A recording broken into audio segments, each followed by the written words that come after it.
Bonjour Virginie, bonjour Florence, vous êtes en état modifié de conscience pour aller voir un thème que vous ne connaissez pas. Et aujourd'hui, j'aimerais bien aller voir les perverses narcissiques. Alors, je vous laisse prendre des informations. Alors, dans un premier temps, on observe dans sa globalité comment il fonctionne. Et la première personne qui veut parler, lève la main. Ben, Eh bien oui, vas-y. j'ai ressenti un grand vide et une désolation. J'ai vu comme une terre brûlée, comme un endroit où tout est dévasté. D'accord. Alors, je te laisse continuer Hmm. à observer ce qui se passe. Pourquoi c'est ça? Est-ce que c'est un symptôme? Oui, je sais. C'est dévasté parce que c'est difficile de rallumer une flamme par-dessus. C'est symbolique. D'accord. Alors, pourquoi c'est dévasté? Je te laisse prendre l'information. Hmm. Virginie, pour toi?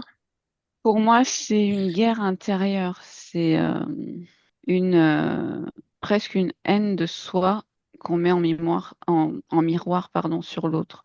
D'accord. Les mots sont forts, hein. D'accord. Oui, Et pourquoi il se hait?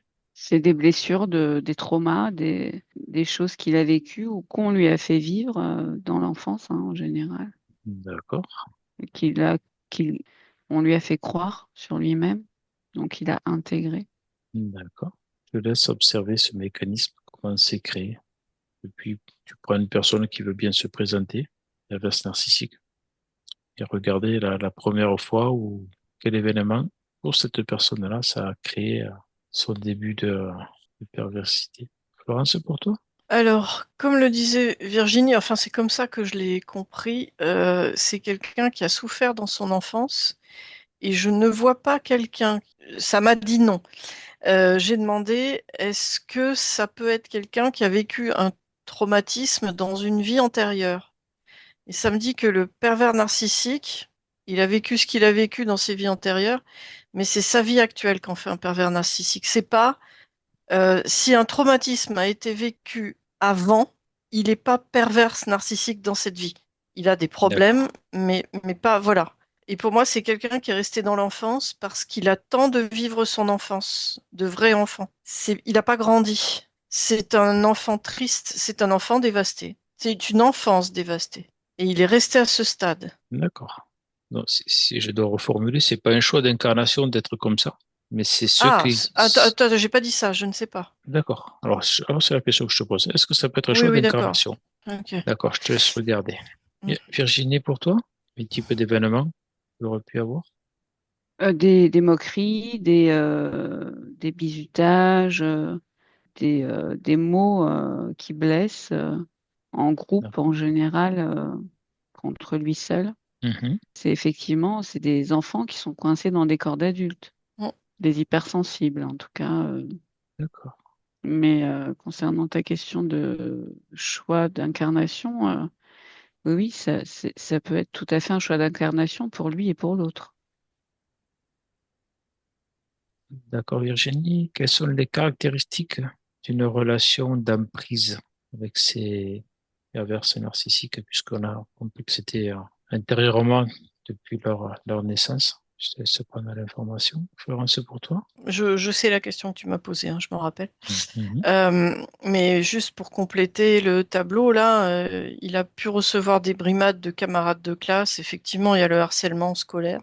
Mais le pire, c'est quand c'est les parents, hein. Quand il n'a pas l'amour des parents, d'au moins J'allais y un. venir. Ouais, Voilà. C'est les plus difficiles à récupérer, c'est ceux-là. Alors oui, ça peut être un choix d'incarnation parce qu'il peut être là pour faire révéler une évolution à quelqu'un, voire à quelques-uns, parce qu'un pervers narcissique, il ne traumatise pas qu'une personne, au contraire.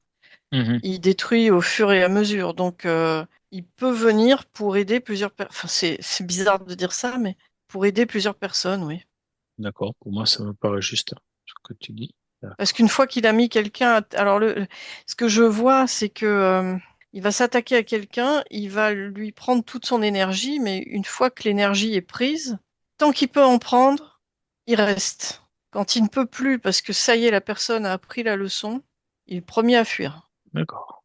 J'aimerais bien que tu regardes dans ce que tu viens d'évoquer entre un pervers narcissique et sa personne avec qui il a cette emprise, les mécanismes. qui rendent cette relation si difficile. Mm. D'accord. Virginie, pour toi? Oui, quelle était ta question?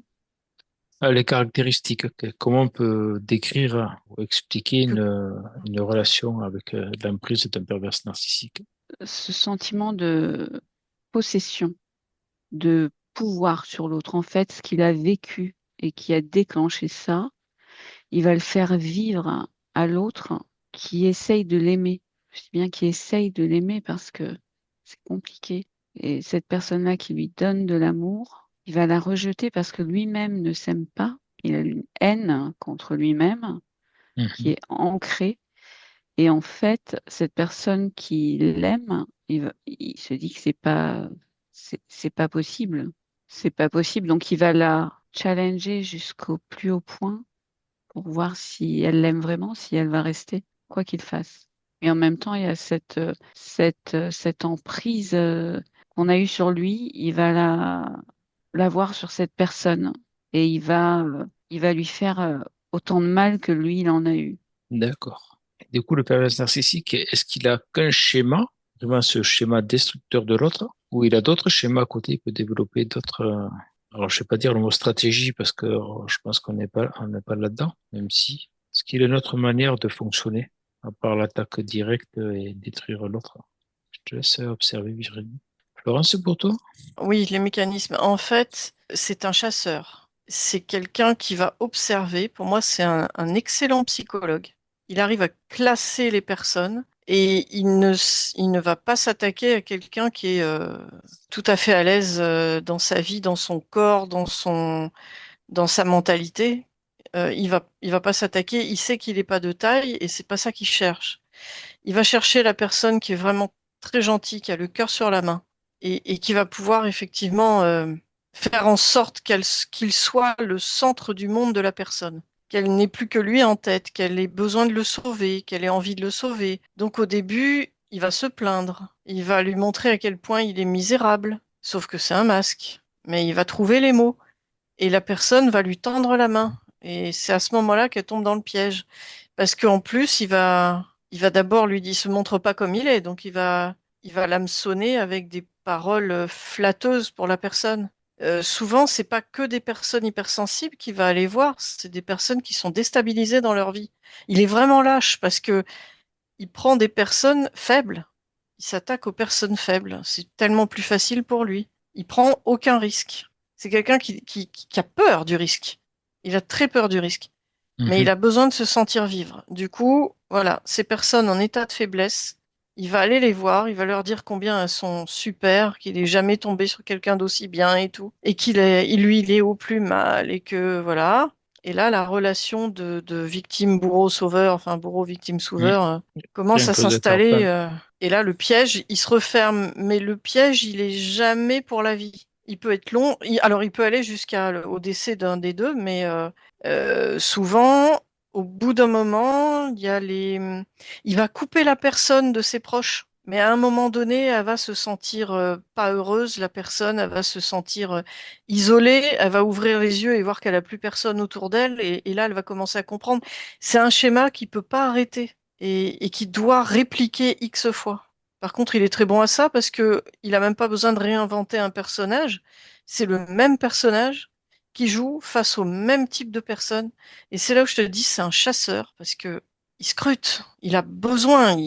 Même quand il est sur une affaire, il prépare la suivante. Mhm. D'accord. Ça peut être Je dans vois. le cadre du travail, hein. C'est pas forcément une relation amoureuse, hein. Oui, oui, oui, ça peut être dans C'est le cas du travail. voilà, c'est toutes sortes de relations, hein. Du coup, qu'est-ce qu'on peut apprendre de ce type d'expérience en étant la proie? Tu as parlé qu'il était là pour créer de l'expérience. J'aimerais bien savoir. Virginie, pour toi? Alors moi, j'aime bien les questions que tu poses à Florence, en fait. Ah ben, vas-y, réponds à la Bah question. vas-y, alors là, réponds à la question qu'il vient de me poser. Parce que les différentes sortes de pervers narcissiques, il y a les psychopathes, effectivement, où là, ils vont aller jusqu'au meurtre. Puis, il y a les pervers narcissiques. Et en fait, c'est pas des différents types de pervers narcissiques. C'est à quel point la victime se laisse être victime. À quel point elle accepte. Jusqu'où elle va le laisser aller. Et donc, plus elle va être victime et plus il va y aller. Qu'est-ce que ça apprend à la victime? Ça lui apprend à s'aimer. Ça lui apprend surtout à se choisir. C'est quelqu'un qui donne beaucoup d'amour parce qu'elle a besoin de beaucoup d'amour, mais elle ne se choisit pas. Elle donne tout à l'autre. Elle le met sur un piédestal. Il n'y a pas d'égalité, il n'y a pas d'équilibre. En fait, ça apprend à la victime à ne plus être victime et à arrêter effectivement ce triangle Karpman en stoppant les schémas répétitifs. En disant stop, déjà, elle va l'analyser lui, essayer de le comprendre. À partir du moment où elle essaye de le comprendre et elle essaye de savoir pourquoi il agit comme ça, qu'est-ce qui a déclenché ça dans sa vie, à partir du moment où elle a de la compassion pour lui et où elle va vraiment lui donner de l'amour, mais pas de l'amour où elle s'oublie, où elle s'abandonne, où elle va lui donner de l'amour, en fait, l'amour à cet enfant en lui à qui ça manque, hein. Mais en restant stable, elle. C'est-à-dire qu'elle reprend sa place, elle reprend sa souveraineté, et lui, elle redevient ce petit enfant. Mhm. Et c'est là où elle a repris sa place, et lui, il va pouvoir guérir. Il va pouvoir combler cet amour qui lui manquait et apprendre petit à petit à lui aussi évoluer. Ils évoluent tous les deux, en fait. C'est une relation qui est extrêmement déséquilibrée dès le départ, où il y en a un qui est sur un piédestal et l'autre qui est au plus bas, bien que intérieurement, c'est le contraire, Mhm. et dans la conscience, c'est le contraire, puisqu'il y en a un qui donne beaucoup d'amour et l'autre qui donne beaucoup de haine, et c'est pourtant celui qui donne beaucoup de haine qui est sur un piédestal, et inversement. Et en fait, quand il va y avoir cet équilibre, parce que l'autre va reprendre sa place, va abandonner cette position de victime, que l'autre va pouvoir guérir. Et c'est pour ça qu'ils se rencontrent. Mais il faut que la victime, déjà, amorce le travail pour ne plus être victime. Mhm. Parce Florence? qu'effectivement, Oui, vas-y, je continue. Moi, je le vois pas forcément guérir. Je crois qu'il se remet pas en question de ce que je vois. ça En dépend fait, il va desquels peut-être, hein. peut-être. Oui, oui, peut-être. Oula, j'ai jamais dit que j'ai la vérité pure, hein. Je dis juste ce Ah que non, je non, vois. Ouais, non, mais non, non, non, mais vous je veux êtes dire, ça dépend de la personne, le choix qu'elle fait en Ouais, fait, ouais. hein. C'est toujours un choix. peut-être Mais peut-être vous n'êtes pas sur la même image et Ah non, pas non, sur le non. totalement, même modèle. totalement.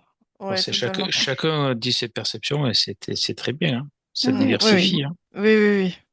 Et en fait, moi, ce que je vois, c'est que il permet à la victime de voir à quel point elle ne s'est pas choisie. Parce que elle peut descendre très très loin et accepter énormément de choses. Mais à un moment donné, il va aller trop loin. À un moment donné, ça va vibrer chez la personne que là, c'est pas possible. Et à partir de là, c'est là qu'elle comprend qu'il faut s'arrêter, sauf que lui comprend déjà au même moment qu'il a, il va comprendre qu'il a passé la limite. Et là, il va devenir mais l'accusateur de première en lui mettant toutes les fautes sur elle et que c'est pour ça que la relation peut pas se faire. Alors là, je parle dans le cadre amoureux, hein, parce que au Mm. travail, c'est pas pareil. Mais il va la charger comme si tout c'était de sa faute alors qu'ils avaient une belle histoire. Histoire que elle se rappelle de lui encore longtemps. Que c'est elle qui a tout brisé et tout. Et elle le. Ouais, enfin, ça dépend à quel point elle en est. Elle peut le penser ou ne plus le penser, avoir compris le système. Elle peut descendre très, très, très bas. Ça peut être très dangereux. Ça peut être Mhm. quelqu'un qui a plus envie de vivre. Voilà. Il laisse vraiment quelqu'un de anéanti, vraiment. Sauf que c'est quelqu'un qui va mesurer le travail. Cette personne va mesurer à un moment donné, quand elle va bien vouloir relever la tête, tout le travail qui est à faire et à quel point elle s'est négligée. Et ça en fera quelqu'un d'extrêmement solide derrière, alors qu'elle ne l'était pas jusque-là. Pour celles qui s'en sortent, hein. Mhm. Je suis en train de voir une vision idéale. Dans la vision idéale, la personne peut tomber très bas, mais après remonter et être inébranlable. Mais tellement inébranlable que presque froide. D'accord. Ok. Virginie, autre chose sur la relation toxique? Non, mais c'est ça, c'est toujours un choix en fait. C'est un choix où on comprend, on essaye de comprendre et d'analyser ce qui se passe et on prend de la hauteur et on sait quoi faire pour que les schémas ne se répètent pas dans la mesure où elle décide de rester pour l'accompagner à grandir. Mhm. Soit elle part, mais elle sait que si elle part, elle va vivre le feu avant de pouvoir être libre. Alors, est-ce Mais qu'il c'est y a... toujours des longs parcours, hein. Oui, je m'en doute. C'est une reconstruction. Je la vois, tu vois, mettre des briques et encore une autre brique et encore une autre brique jusqu'à réussir à être debout en se tenant sur Mhm. les briques. D'accord. Alors, du coup, quels signes permettent de reconnaître plus rapidement une relation déséquilibrée? Alors, je pose la question à toutes les deux, De l'extérieur ou quand on est dedans? Ok. comme tu veux. Oui, vas-y, Virginie. La victime, elle se perd, c'est-à-dire qu'on ne la reconnaît plus. Et elle ne se reconnaît plus. D'accord. Est-ce qu'il y a d'autres signes qui pourraient être perceptibles, mais qu'elle ne fait pas attention? C'est-à-dire, comment on reconnaît un pervers narcissique ou comment on reconnaît une relation toxique? La relation toxique, comment on peut se méfier? Est-ce qu'il y a des signes particuliers, C'est des points tellement d'alerte? insidieux. C'est tellement insidieux. C'est comme un empoisonnement à petite dose. Donc, on s'en rend pas compte quand on est dedans, en fait. Mais les autres Moi, peuvent s'en rendre oui, compte. Oui, pardon, oui. excuse-moi, Florence. Non, non, Avec la c'est toi, mise c'est à toi, vas-y. l'écart avec la mise à l'écart de l'entourage, de tout l'entourage. Mhm. D'accord. Florence, pour toi? Par exemple, je vois une femme qui est déjà maman et qui va faire passer ses enfants au second plan, alors que c'était pas son habitude. Là, il faut qu'elle s'alarme parce que ça veut dire qu'il hante son esprit. Il a réussi à l'accrocher. Et là, c'est le début du problème. Il y a ça. Après, il y a au Mhm. travail. Alors, au travail, c'est simple. Ça peut être, enfin, c'est simple. Non.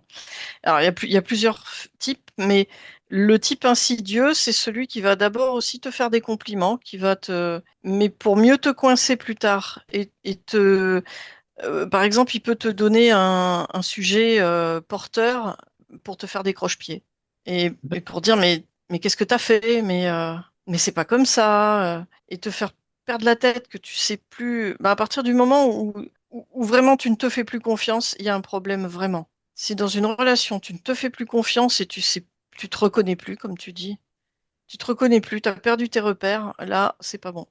Ou tu rentres chez toi tout le temps stressé, diminué, à moins que rien. La relation, elle est malsaine. Ça, c'est sûr. C'est en train de me décrire quand vous vous positionnez en tant que victime. Et en se décalant, si vous observez une relation toxique de l'extérieur, quel signe avant-coureur il peut y avoir? Oui, Virginie, oui. C'est un vrai transfert d'énergie, en fait. Elle donne toute son énergie à l'autre personne. Elle arrive au point où elle n'arrive plus à réfléchir. Elle n'arrive plus à réfléchir par elle-même. Ça bug. Mais c'est un vrai transfert d'énergie. C'est-à-dire que c'est une vampirisation, hein. On a besoin, quoi, de tout prendre. Et D'accord, je le vois gonfler à bloc et l'autre comme un pneu crevé, quoi. d'accord, il prend un peu toute l'énergie. Ouais. Mm. C'est ce qui est repris dans les explications d'une relation toxique.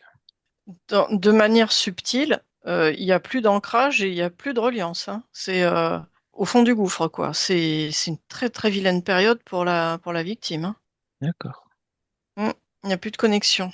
De l'extérieur, alors au travail, il y a déjà un historique parce que du coup, la personne, elle fait pas qu'une victime, elle en fait plusieurs. Donc, il y a déjà la réputation au travail.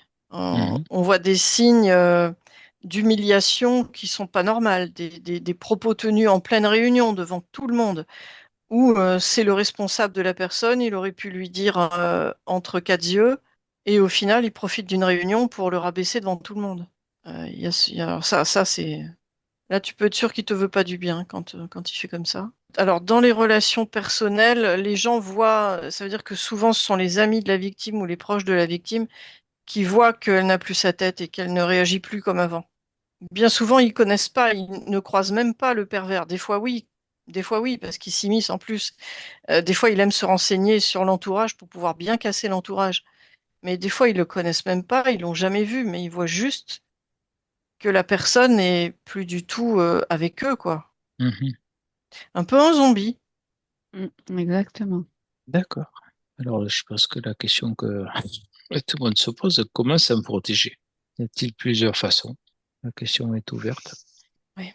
Beaucoup d'amour pour soi et pour l'autre. Alors, on n'est pas des saints, hein, c'est compliqué, mais de la compassion, presque, presque, c'est fort ce que je vais dire, mais presque comme si la source, comme si il fallait qu'on le voie comme la source nous voit nous, c'est-à-dire avec du pardon, avec de la compassion, avec de la compréhension et avec cet amour inconditionnel.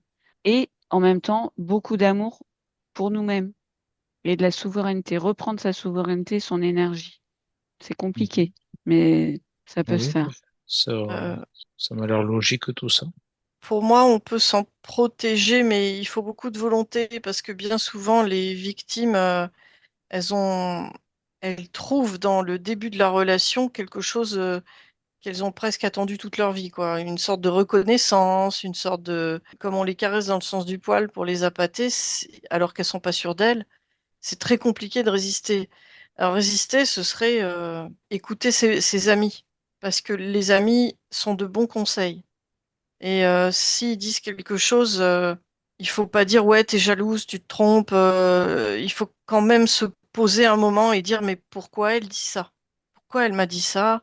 Qu'est-ce qui Mhm. lui fait penser ça? Parce que des fois, elle a aucune raison d'être jalouse, l'amie. Donc, mais elle est bien dans sa vie. Pourquoi elle me sort ça? On était amis jusque-là. Donc, qu'est-ce qui change? Est-ce que c'est moi qui change? Pourquoi je change? Et on peut très vite se rendre compte, en plus, quand on est happé par quelqu'un. Mais après, c'est le déni. C'est le problème, c'est le Mhm. déni. Et D'accord. au travail, s'en protéger, c'est beaucoup plus compliqué. Autant c'est plus compliqué émotionnellement sur l'autre, mais pour le travail, c'est compliqué de par le jeu de rôle, en fait. C'est-à-dire que si on est le subordonné, on peut pas trop éviter, hein. Ce qu'on peut montrer, c'est son indifférence par rapport, c'est ne pas lutter, ne pas montrer qu'on est blessé, ne pas montrer. Et pareil, se poser et avec la plus grande des lucidités, voir qu'est-ce qu'on a fait de mal. Est-ce que ce qu'on a fait était logique? Est-ce que la remarque du chef était constructive? Pour essayer de pas se faire manger, de pas se manger soi-même dans ses émotions. Euh, mais ça demande une vraie force de caractère, hein. Tu voulais dire quelque chose, Virginie? Oui, c'est-à-dire qu'on peut aussi couper net avec mettre un mur dès qu'on sent, parce que ça se sent hein, dans les énergies quand ça va tomber, que ce soit les remarques, peu importe, on le sent. Se couper dans ses émotions, voilà, couper court à l'énergie qui va être transmise. C'est-à-dire ne pas répondre, ne pas regarder, ne pas voilà, continuer comme si ça n'avait jamais existé, comme s'il n'avait jamais rien dit, et n'avoir aucune expression parce que c'est de ça qu'ils se nourrissent aussi. On- C'est des réactions qu'on va avoir. Donc, c'est se couper de toute expression, de tout sentiment et de tout couper. C'est comme ça qu'on peut se protéger. D'accord.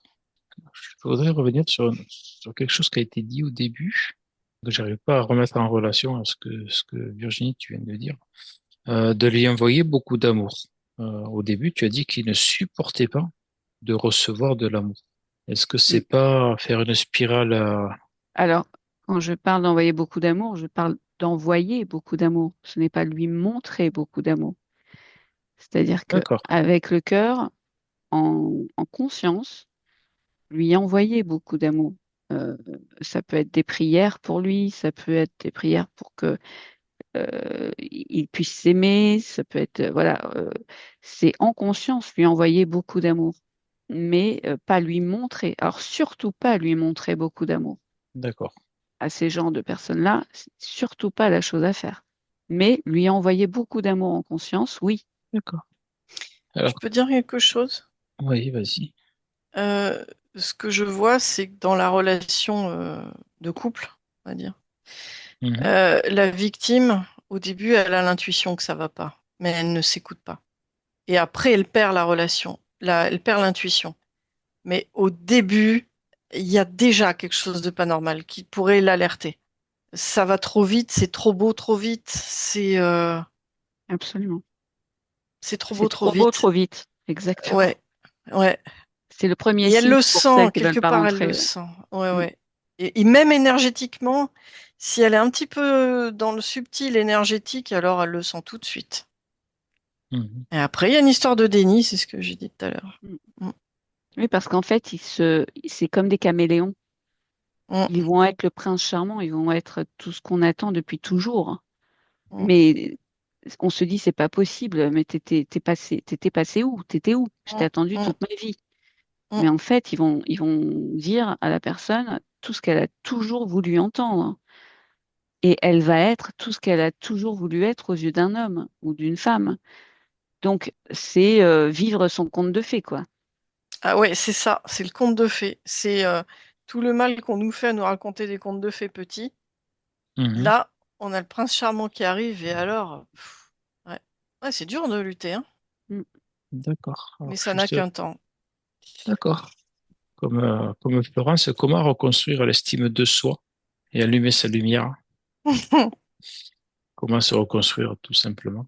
En le voyant lui tel qu'il est et en se voyant nous tels que nous sommes. C'est-à-dire qu'on le fait descendre de son piédestal et on prend conscience de ce qu'il nous propose de vivre. Et on prend conscience aussi de la personne qu'on est et de tout ce qu'on a pu faire pour cette personne. On reprend son pouvoir, quoi. Mhm. Et à partir du moment où on va reprendre son pouvoir, alors ça peut être plein de choses différentes. Ça peut être du développement personnel, des activités extérieures. Oui, il faut sortir, il faut faire autre chose. Il faut oser. Il faut oser et faire des choses pour soi. D'accord. Et c'est pas facile, c'est long, mais c'est comme ça qu'on reprend l'estime de soi. D'accord. Florence, pour toi?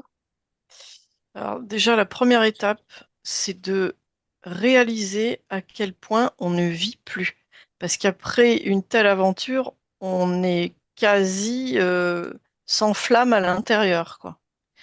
Et donc, à un moment donné, il faut que la personne se dise, ça n'est plus possible. Il faut que ça change. Tant qu'elle se dit pas ça, il y a un temps de métabolisation, si je puis dire, Mhm. entre le moment où l'histoire s'arrête net et le moment où elle conscientise qu'elle peut pas rester comme ça et qu'il faut qu'elle fasse quelque chose. Là, la volonté commence à revenir, ce qui est déjà un point positif. C'est déjà la première étape. Et ensuite, il faut qu'elle puisse trouver des personnes avec qui parler, qui sont réellement bienveillantes avec elle, qui lui renvoient une belle image d'elle.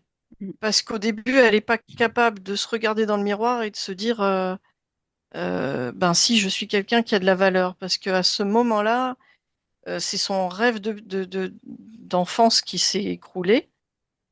Toutes ces illusions, c'est très dur.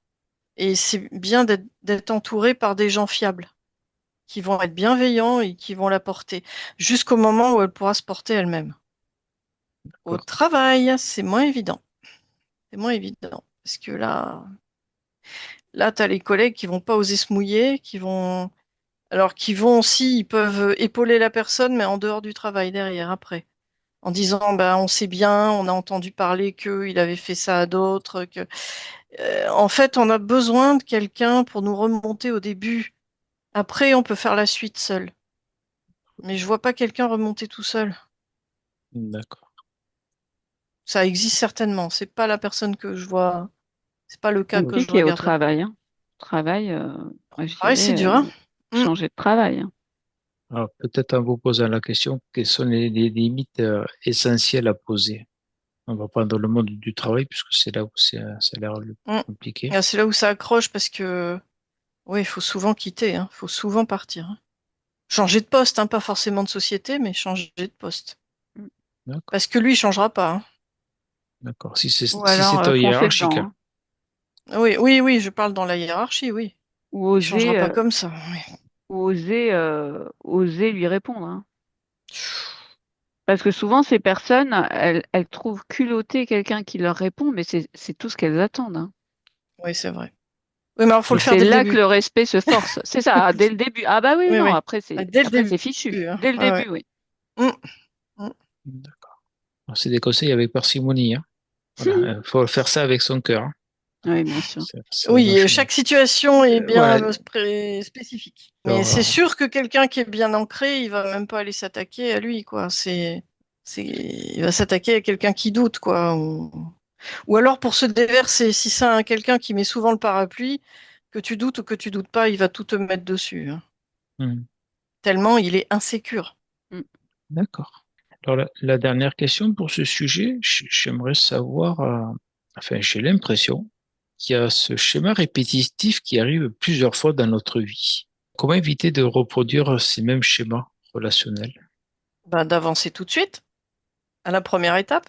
Tu sais, c'est le truc quand on te dit tu vas te prendre les pieds dans le tapis jusqu'au jour où tu vas te casser les dents et tu vas comprendre. Où sont nos limites? Voilà, où sont nos limites? Premier red Et flag, si t'as pas encore partir. compris, ouais, ben c'est ça. Mais le problème, c'est vrai, c'est un schéma répétitif. Parce que on a encore quelque chose à corriger.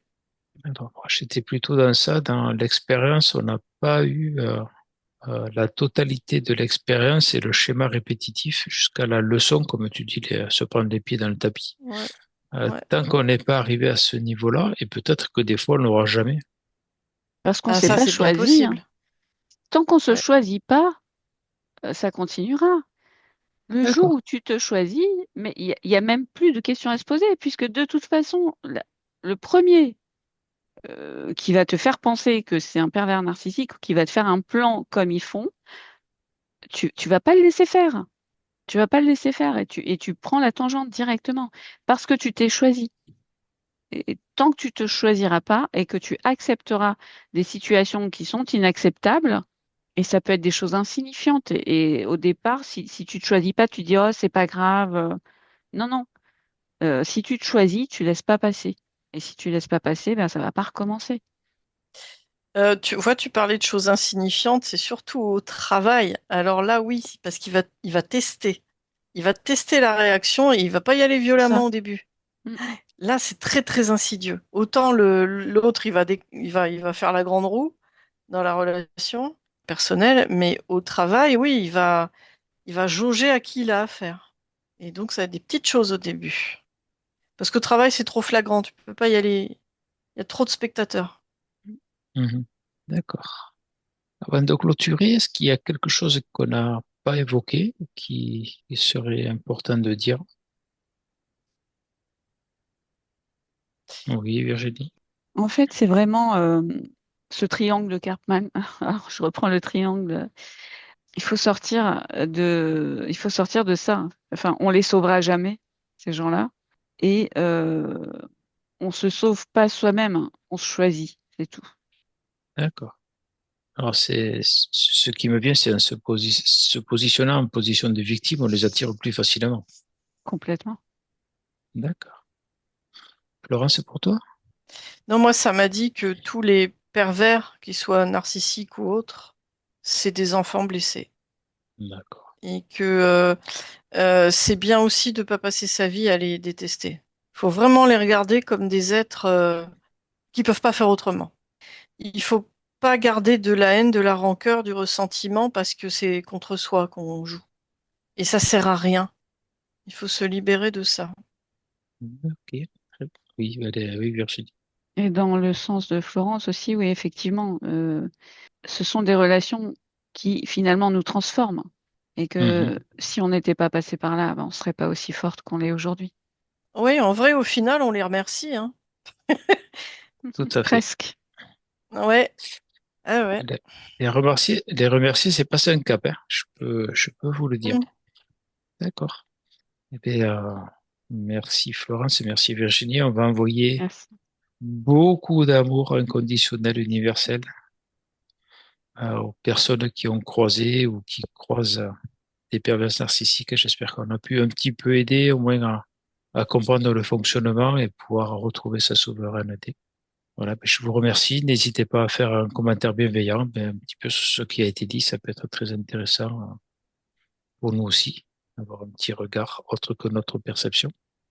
Et puis, n'hésitez pas à liker, partager et vous abonner si ce n'est pas déjà fait. Bonne journée.